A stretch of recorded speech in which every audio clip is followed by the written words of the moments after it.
bem-vindo ao programa Hora do Estudo Bíblico, com o doutor e professor Lehmann Strauss. Este estudo é o resultado do tempo pessoal com o Senhor, da experiência de ministério pastoral e das conferências bíblicas do Dr. Lehmann Strauss, que nos instrui e encoraja com o ensino da Palavra de Deus. Agora com você, Hora do Estudo Bíblico, na apresentação de Aurélio Campos. Eu tenho viajado pelo nosso país e ministrado em aproximadamente 1.100 igrejas, onde tenho conhecido muitos cristãos que admitem a falta de eficácia em sua vida de oração. A falta de um conceito bíblico sobre oração se manifesta principalmente nas horas em que mais precisamos. Estamos começando mais um estudo sobre o significado da oração. Antes de iniciarmos, vamos buscar a Deus em oração. Senhor, nós te agradecemos por mais esse dia, por mais essa oportunidade que temos de estudar a tua palavra e de ministrar para os nossos irmãos. Pedimos, Senhor, que cada um deles possa, nesse momento, ter o coração aberto para ouvir a tua palavra. E aqueles, Senhor, que ainda não receberam a Cristo como Salvador, que hoje seja o dia para esta decisão. Nós oramos pelos enfermos, por aqueles que atravessam problemas na família, aqueles que estão desempregados. Senhor, abençoe os idosos, abençoe os jovens, abençoe o nosso Brasil. Nós oramos em nome de Jesus. Amém. Bom, aparentemente a religião parece obter bons lucros, mas os prédios das igrejas e os programas caros que atraem os membros não são suficientes em si mesmos para produzir poder espiritual. O fato alarmante é que, enquanto ganhamos materialmente, perdemos espiritualmente. Uma maneira de recuperar a nossa perda espiritual é voltar para a palavra de Deus. O declínio do conhecimento e da prática da oração dará então lugar a uma descoberta de nossos recursos espirituais perdidos. Minha humilde opinião é que um retorno à forma bíblica de oração nos devolverá o poder espiritual às nossas vidas e igrejas. Que Deus use esta série de mensagens com esse propósito. Honestamente, eu estava um pouco apreensivo na preparação desta série de estudos. Durante muito tempo, duas coisas têm sido obstáculos para fazer isso. Em primeiro lugar, devo confessar que tenho mais conhecimento sobre a oração do que realmente tenho praticado. Isso é fato. Em segundo lugar, existem aqueles cristãos que nunca me perdoaram por fazer alguns comentários desfavoráveis e algumas críticas construtivas sobre o modo como as pessoas oram atualmente. E também percebi recentemente que aqueles homens e mulheres na Bíblia que foram piedosos, guerreiros na oração, nunca leram um livro sobre o assunto ou participaram de uma conferência sobre a oração. Eles simplesmente oravam. Mas hoje eu vou à biblioteca e eu posso escolher um dos 50 ou mais livros que tenho sobre oração.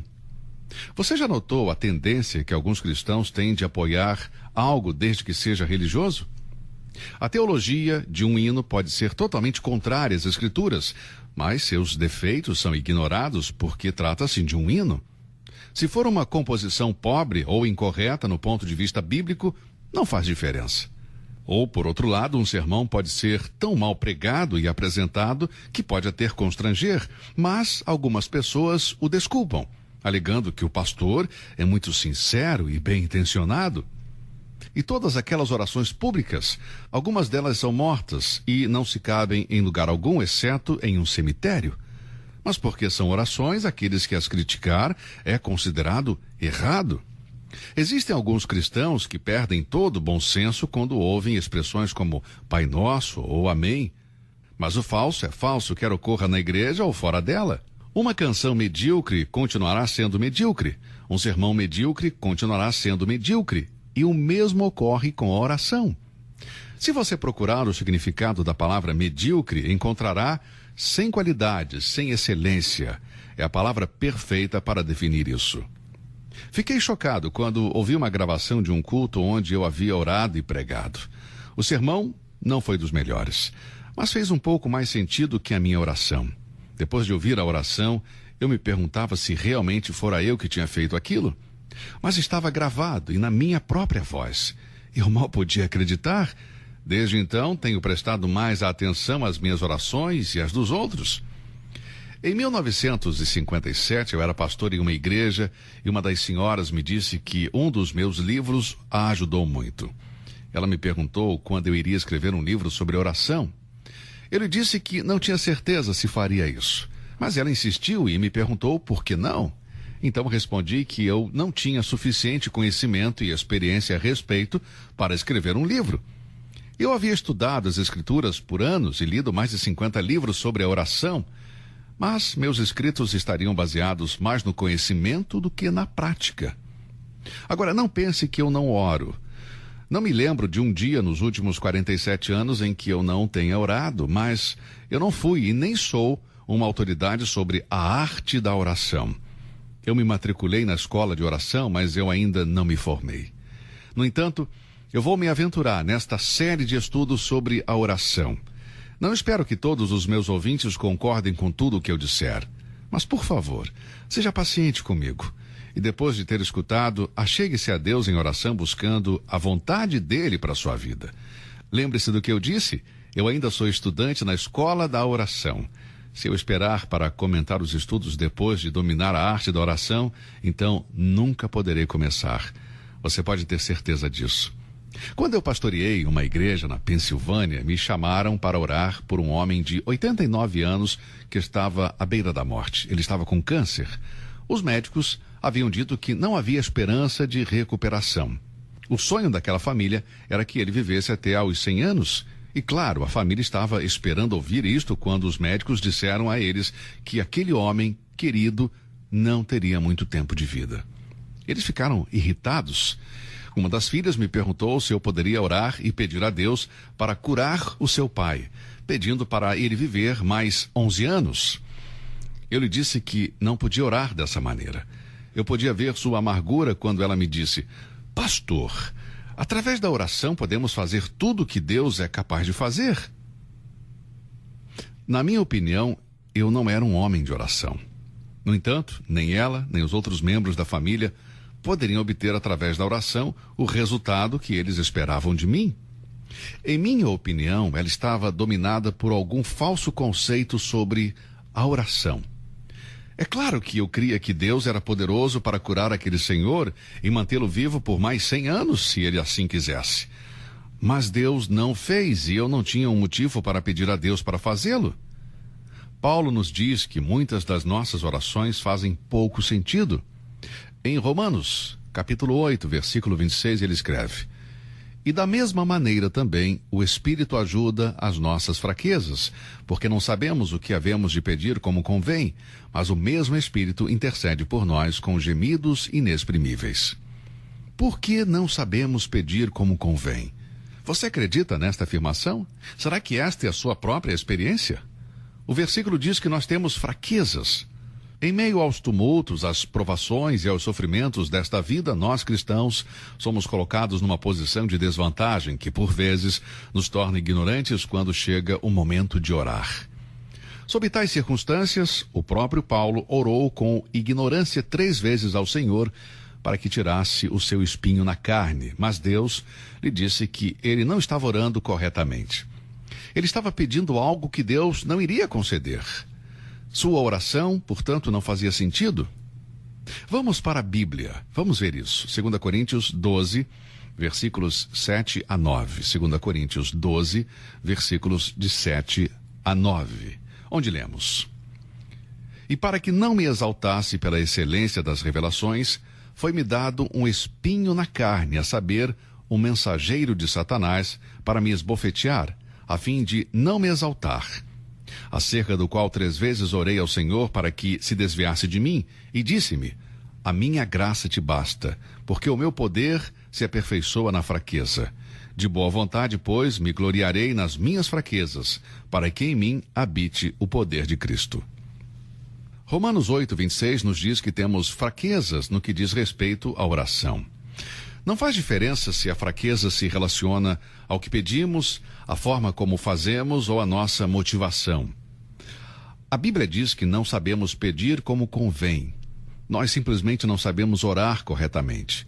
Isto é exatamente o que Paulo está dizendo. O filósofo pagão Diógenes deu uma razão pela qual os homens não devem orar. Referindo-se a Romanos 8, 26, ele disse: aqui na Bíblia diz que nós não sabemos as coisas pelas quais devemos orar e como orar. Portanto, os homens não deveriam se incomodar em orar. Mas Diógenes estava errado.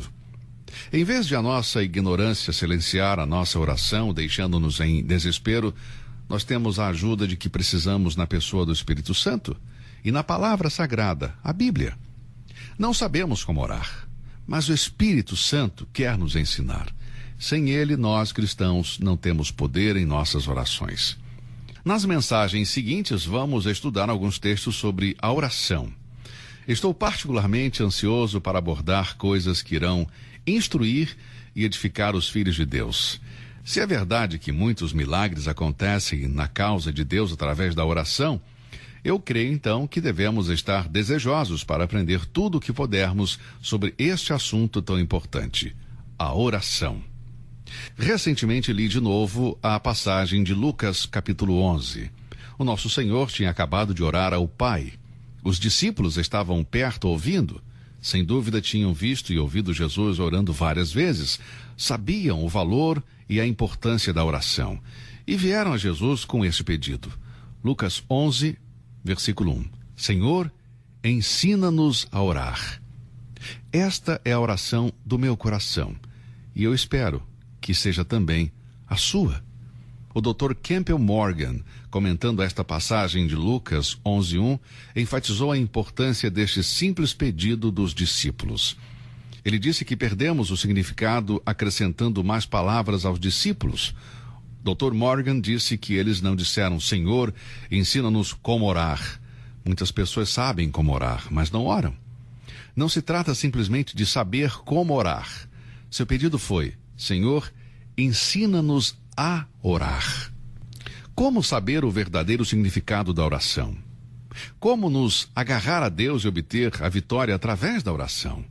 Bem, esse é o propósito destes estudos. Em primeiro lugar, vamos estudar sobre oração e pecados não confessados.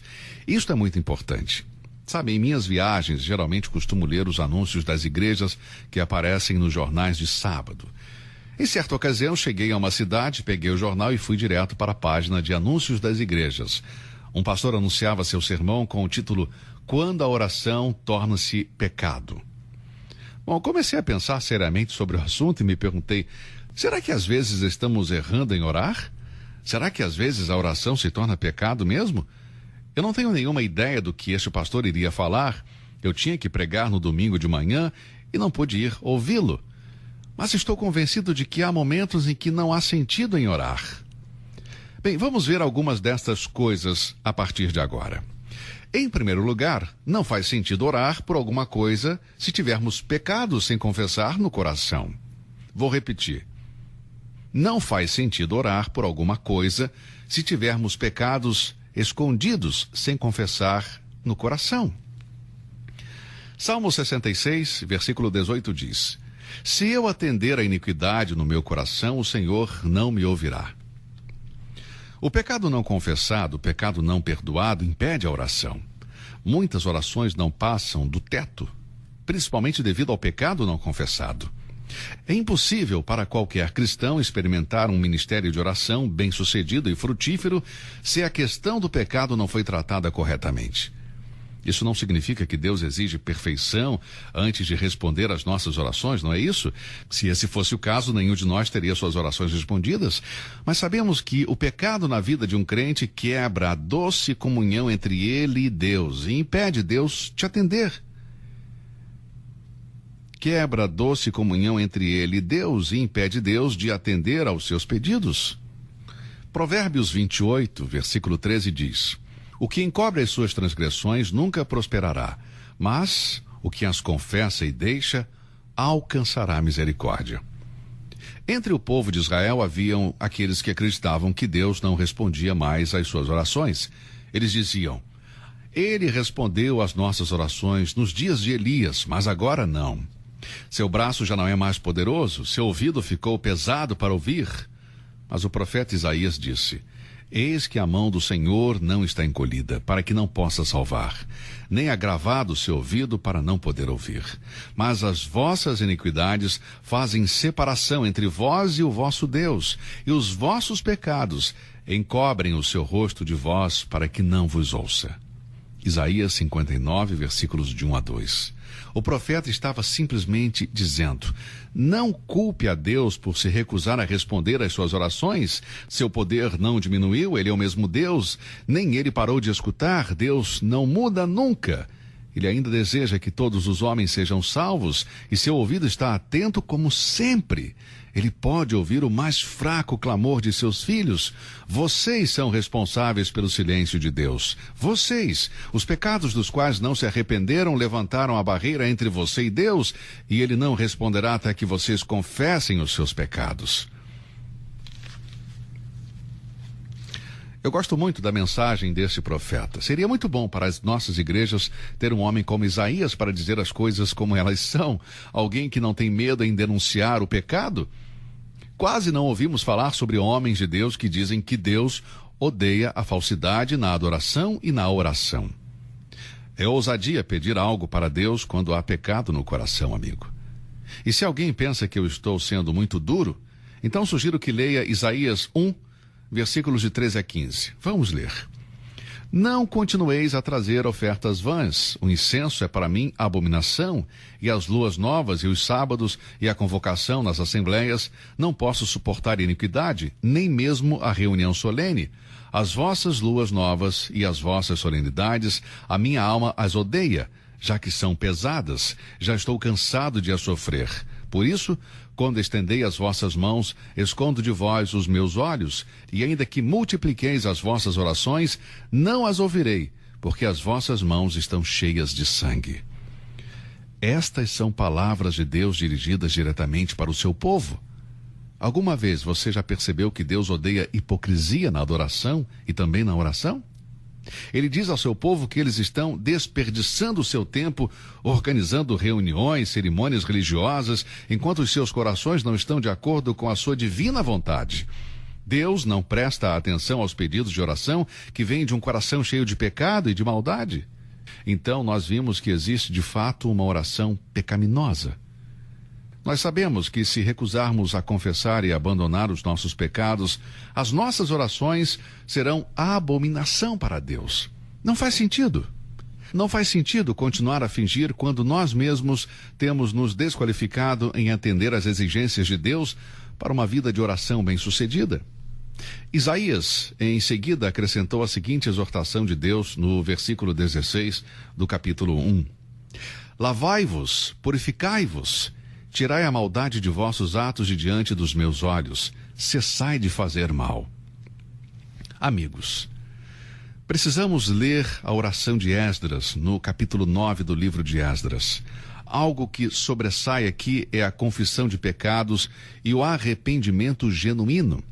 Leia Esdras, capítulo 9, versículos de 6 a 15. Mas antes de começar a ler, avalie o seu coração diante de Deus e peça que Ele fale com você pessoalmente. Então leia em silêncio, meditando. Leia esses versículos mais de uma vez, se necessário for. Leia até que a mensagem penetre em sua alma. As palavras que encabeçam esta oração farão você parar e pensar seriamente. Esdras começou dizendo: meu Deus, estou confuso e envergonhado para levantar a ti a minha face. Meu Deus, porque as nossas iniquidades se multiplicaram sobre a nossa cabeça, e a nossa culpa tem crescido até aos céus. Esta é a maneira de se aproximar de Deus. Há uma oração que Deus escuta e responde. Esdras fez assim. Por isso, estava aprovado para pedir e receber. Leia a oração de Daniel. É muito semelhante à de Esdras. E que oração profunda, amigo. A propósito, está também no capítulo 9, só que no livro de Daniel. Há duas grandes orações em capítulos 9, Daniel 9 e Esdras 9. Escute esse homem de Deus, Daniel, quando ele começa a orar. Estou lendo Daniel capítulo 9, versículos 4 e 5. E orei ao Senhor meu Deus e confessei e disse: ah, Senhor, Deus grande e tremendo, que guardas a aliança e a misericórdia para os que te amam e guardam os teus mandamentos. pecamos e cometemos iniquidades, e procedemos impiamente, e fomos rebeldes, apartando-nos dos teus mandamentos e dos teus juízos. Bem, com estas duas orações em mente, vamos agora para o Novo Testamento, Tiago 5,16. A oração feita por um justo pode muito em seus efeitos. Sublinhe a palavra justo. A oração eficaz e poderosa vem de um homem que faz justiça, que vive de acordo com os padrões de Deus. Este é o tipo de oração bem-sucedida. Nossas orações podem ser muito emotivas, mas não têm valor se existe pecado não confessado em nosso coração. Nós não somos ouvidos por causa do nosso fervor, da nossa emoção ou da nossa agonia. Orar quando estamos desobedecendo a Deus é orar sem poder, e isso não faz sentido algum. Nunca se esqueça de que uma vida correta é a condição necessária para a pessoa que deseja orar e obter resultados em suas orações. Você pode imaginar Deus proibindo uma pessoa de orar? Bem, ele o fez. Ele deu uma ordem clara a Jeremias para não orar por Israel e disse que se ele insistisse em orar, ele não ouviria. Vamos ler em Jeremias capítulo 7, versículo 16. Tu, pois, não ores por este povo, nem levantes por ele clamor ou oração, nem me supliques, porque eu não te ouvirei. Pecados. Quando digo pecados, não apenas penso naqueles que colocamos na categoria de imoralidade. E quanto à mentira, à raiva e à ira? Roubar, palavras sujas, amargura, maledicência, fofoca, tudo isso é pecado. Leia Efésios capítulo 4, versículos 25 a 31. A estas palavras segue ainda a fornicação, impureza, mentira, calúnia, agir de maneira que não convém. Agora, essas coisas nós chamamos de pecados pequenos. Mas não se esqueçam, amigos, que são as pequenas raposas que estragam a vinha. Também não se esqueçam do pequeno membro, a língua, que pode arruinar a comunhão. O apóstolo João, em sua primeira epístola, capítulo 1, versículo 9, diz: se confessarmos os nossos pecados, ele é fiel e justo para nos perdoar os pecados e nos purificar de toda a injustiça. Depois de cair em pecado, Davi foi separado da comunhão de Deus. Ele não tinha liberdade para orar e adorar a Deus. Ele aprendeu que era inútil fingir. Então ele veio a Deus com uma confissão honesta dos seus pensamentos e atos pecaminosos. E só então Davi estava novamente qualificado para orar. Eu creio que todos nós cristãos deveríamos de tempo em tempo ler o Salmo 51. É o salmo de confissão que Davi fez depois de perceber que seu pecado o tinha separado de Deus. Ouça esta oração. Tem misericórdia de mim, ó Deus, segundo a tua benignidade. Apaga as minhas transgressões, segundo a multidão das tuas misericórdias. Lava-me completamente da minha iniquidade e purifica-me do meu pecado. Porque eu conheço as minhas transgressões e o meu pecado está sempre diante de mim. Contra ti somente pequei, e fiz o que é mal à tua vista, para que sejas justificado quando falares e puro quando julgares.